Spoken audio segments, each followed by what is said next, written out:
자, 이어서 오늘의 작전 돌입합니다. 작전은 K방산으로 가보도록 할 텐데요. 우리 K방산이 한층 더 세련돼질 것 같습니다. 체질 개선, 또 고질병들, 하도급 갑질 같은 것들이 이제 없어지게 될 텐데, 문제는 이렇게 세련되고 더 커지고 선진화되는 와중에 자칫 주가가 좀 쉬어갈 수 있지 않겠는가, 이 부분에 대한 이야기를 좀 해보도록 하겠습니다. 오늘 뉴스도 많이 나왔죠. 이 공정위원회가 빅4에 대해서 이 갑질 조사, 이 하도급 공정에 관련한 부분들을 이제 현장 조사를 돌아가게 됐고요. 특히 몇몇 방산 기업들이 수천억 대의 이제 공격적인 증설을 시작하게 되는데, 우리 반도체도 그렇잖아요. 이제 증설이라는 것이 너무나 업황이 좋아서 주문이 많이 들어와서 증설은 하지만, 증설을 하는 동안에는 실질적으로 주가가 많이 힘들었던 그런 부분들이 있지 않겠습니까? 거기에 대한 이야기를 해보도록 하겠습니다. 자, 공정위가 대기업의 하도급 갑질에 관련한 전격 조사를 착수를 했는데요. 여기에 발맞춰서 이재명 대통령도 방산기업과의 그 간담회에서 이런 이야기를 했어요. 이 세금이 투입되는 것 아니냐, 이 방산이라는 사업 자체가. 그런데 그런 대기업들이 갑질을 한다는 것은 말이 안 된다. 이번에 공정위 조사가 나오게 될 경우에 아예 관행, 나쁜 관행을 뿌리 뽑자, 이런 이야기를 했는데요. 지금 나오고 있는, 또 이제 세간에서 돌고 있는, 특히 공정위의 조사가 시작된 부분들은 이 대기업들의 원가 후려치기라고 합니다. 이게 차도 그렇고요. 우리 화학, 조선 마찬가지인데, 우리나라는 이제 항상 이 수직 계열화, 이 협력 체계가 되고 있지 않습니까? 협력 업체에 대한 좀 압박들이 도가 지나쳤다라는 거고, 또 하나 일부, 이거는 아마 공정위 조사와 나아가서 엄밀히 말하면 경찰 조사까지도 가야 될 것 같은데요. 계열사들, 특히 협력사들의 기술을 탈취한 그런 의혹들도 함께 받고 있습니다. 이게 이제 협력사들에서 나온 얘기인데, 자신들의 기술을 무단으로 전용하고 그에 걸맞는 대가를 해주지 않았다라는 이야기들, 또 워낙 단가 후려치기는 일반적인 건데 그 후려친 단가마저도 대금 결제를 안 해주더라. 이제 이런 부분들이 하소연이 잇따라 나오면서 시작을 했고, 이번에 LIG 넥스원 이전에 이미 지난 11월에 한화 에어로스페이스하고 카이, 한국항공우주에 대해서도 공정위가 갔다 왔답니다. 현장 조사를 했고, 어제 이제 공정위가 LIG 넥스원 본사에서 현장 조사를 실시를 했고요. 그리고 이 12월 1일, 12월 초에 현대 로템도 이미 갔다 왔다고 합니다. 그러니까 결과적으로는 한화 에어로스페이스, LIG 넥스원, 현대 로템, 카이 같은 빅4 모두를 공정위가 이 하도급 이 갑질, 이 하도급법 위반에 대한 조사를 한 거고요. 아마도 이번에 위반으로 밝혀지는 실제 사례가 나온다면 강력 제재에 돌입할 것으로 보여집니다. 특히 이제 이재명 대통령이 이거 일회성으로 하지 말고 방산에 존재하는 불공정 관행을 아예 근절시키자라는 이야기를 하고 있는데요.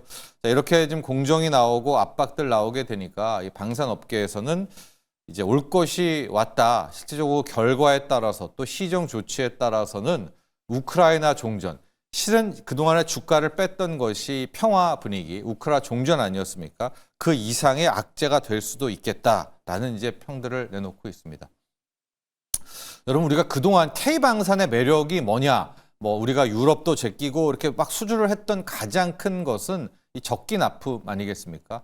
빠른 속도로 약속한 것을 지키는 이 빠른 속도의 납품이고요. 실질적으로 이 K방산이 웬만하면 10개월 이내에는 납품을 할 정도로 발빠르게 돌아간다라고 합니다.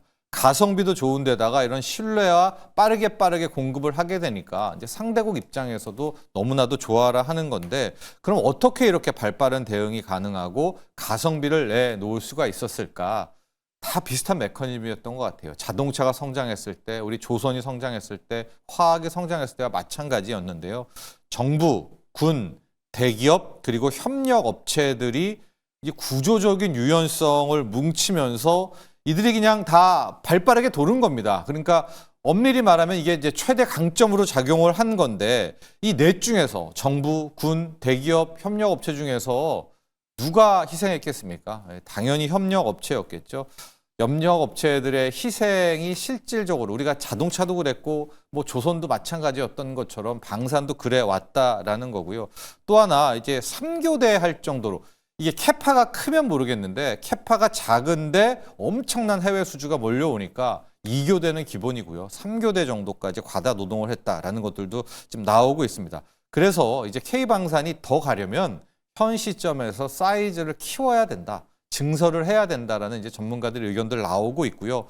왜냐, 이런 상태로 증설 안 하고 계속 뭐 3교대 돌려봤자 이제 계속 수주가 들어오잖아요. K2 전차도 또 어제 또 들어왔던데 그걸 감당을 못하기 때문에 어쩔 수 없이 증설을 해야 된다라는 것이고요. 유럽도 지금 바이 유러피언이라고 그래서 EU 내에서의 모든 무기는 거의 60%가량은 유럽 방산업체에서 사야 된다. 뭐 이런 거 나오지 않았었습니까? 이거 바이 유러피언 통과되면서 가장 먼저 한 것이 증설이었었거든요. 그러니까 유럽도 방산 인프라를 확대하고 있기 때문에 우리도 이제 따라가야 됩니다. 우리가 지금 1, 2년 장사할 건 아니잖아요. 방산에 대해서. 그래서 LIG 넥스원은 실질적으로 3,700억 넘게 투입을 해서 구미 산단에다가 이제 무기 공장을 이제 건설하려고 하고 있고요. 그런데 이제 LIG 넥스원의 주가를 좀 놓고 보면 작년 6월이 65만 원 고점, 지금이 38만 원입니다. 거의 30% 넘는 이제 주가 조정이 나와 있었다는 것을 알 수가 있죠. 자, 그래서 K방산은 이제 업그레이드가 될 것 같아요. 몸집도 커지고 체질 개선도 되고 그동안에 일단 좀 주먹구구였다라면 막 협력업체만 압박해가지고 나왔던 그런 가성비였다면 이제 그걸 끝내야 되는데 이 좋은 거죠. 좋은 건데 주가는 상당 부분 힘든 국면이 이어질 것으로 보입니다. 만약에 여기에 뭐 앞으로 어떤 또 대외적인 재료가 나올 수는 없겠지만 증설을 계속하기 시작한다라고 한다면 저는 결과적으로 반도체가 힘들었던 부분들, 증설과 함께 힘들어지잖아요. 그런 메커니즘을 한번 생각해 봐야 되겠다라고 해서 K 하도급 이 갑질에 대한 조사 결과 나오고 시정 제재 조치 나올 때까지는 우리가 조금 이제 긴장감 있게 바라봐야 된다라고 보고 있고요. 그렇다면 방산은 포기해야 되느냐? 저는 방산 중에 고르려면은 역시 풍산으로 가는 수밖에 없겠다. 왜냐하면 풍산은 우리가 포탄 기업으로 알려져 있지만 사업 구조를 놓고 보면 구리 사업이 훨씬 더 많습니다. 비중을 보면 거의 7대3, 6대4로 이 구리 회사입니다. 풍산이 이제 거기서부터 시작을 한 거고요. 그래서 항상 소개할 때 1위의 구리 기업 풍산, 1위의 포탄 기업 풍산이라고 이야기를 하고요. 특히 구리 같은 경우는 다 하거든요. 뭐 진짜 구리를 들어와서 열연 뭐 이것부터 쫙 뽑아서 하고 봉, 관 뭐 싹 다 뭐 전선까지도 하는 게 풍산이었었고 아변 포장까지도 지금 풍산 내에서 다 할 수 있는 전공정을 갖고 있는 또 그런 회사이기도 합니다. 물론 방산 쪽의 매력은 포탄이죠. 소구경, 대구경, 스포츠용의 탄약까지도 하고 있고 늘 말씀드리지만은 뭐 박격포, 항공기 포탄 다입니다. 싹 다 포탄 다인데 훈련을 늘 하게 되잖아요. 그래서 이 잔잔한 수요가 늘 있기 때문에 포탄 수요는 전쟁이 아니더라도 그런 매력들이 좀 함께 있었는데 최근에 풍산은 진짜 큰 조정을 받았었거든요. 오히려 이 방산주 중에서 30-40% 받을 때 풍산은 왜 이러지 할 정도로 굉장히 많이 주가 조정이 미리 됐었습니다. 그런데 이제 항상 이제 풍산에 대해서 어려워했었던 부분들이 아니 구리 가격이 이렇게 좋은데 왜 그래? 라는 이야기가 많이 나오죠. 지금 풍산도 보면 이 최고가가 이제 차트를 열었는데 17만 원이었었어요. 이 여름에만 해도 이 17만 원짜리가 지금 10만 원대까지 한때는 여기 10만 원이 깨지기까지 했었거든요. 그러니까 미리 선조정을 받았던 그런 부분들도 있고 여기에는 지금 구리 프리미엄이 하나도 없습니다.